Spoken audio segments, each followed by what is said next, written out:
নমস্কার সকলকে, কেমন আছেন সবাই? দেখে নেব যে এখনের জন্য 3টে ইম্পর্ট্যান্ট মেসেজ আপনাদের কি জানার প্রয়োজন আছে ইউনিভার্সের তরফ থেকে। প্রথম যে মেসেজটি আছে আপনাদের জন্য সেটিতে হচ্ছে যে লাস্ট 3 মাসের মধ্যে আপনারা কিন্তু প্রেমজ জীবনে বা খুব কোনো ঘনিষ্ঠ মানুষের কাছ থেকে বিশ্বাসঘাতকতা, প্রেমের ব্যর্থতা বা বড় কোনো হতাশার সম্মুখীন হয়েছেন, যেখানে কিন্তু থার্ড পার্টি রিলেটেড কোনো সমস্যার সম্মুখীনও হতে পারে আপনারা হয়েছেন।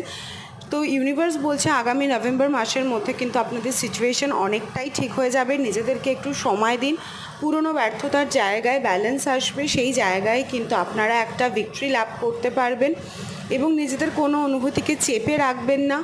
জীবনে কোনো সেকেন্ড মেসেজ হচ্ছে জীবনে কোনো একটা বিশাল বড় চ্যাপ্টার আপনারা এন্ড করছেন, কোনো রিপিটিং প্যাটার্নস এন্ড করছেন, করে সম্মানের সাথে, সাফল্যের সাথে, বিজয়ের সাথে কিন্তু আপনারা এগিয়ে যাবেন। তো নিজেদের উপর কনফিডেন্স একদম হারাবেন না, নিজেদেরকে গড়ে তোলার চেষ্টা করুন। আর তৃতীয় যে মেসেজটা সেটা হচ্ছে যে আপনাদের অনেকের লাইফেই কিন্তু একটা প্রপার রিলেশনশিপ, প্রেম এবং নিজেদের প্রতিও প্রেম, এটা হতে পারে সেলফ লাভ বা অন্য কোনো মানুষের কাছ থেকে ভালোবাসা আপনারা কিন্তু অফার হিসেবে পেতে পারেন। তো এই সম্পূর্ণ সময়টাই কিন্তু নিজেদেরকে দেওয়ার জন্য।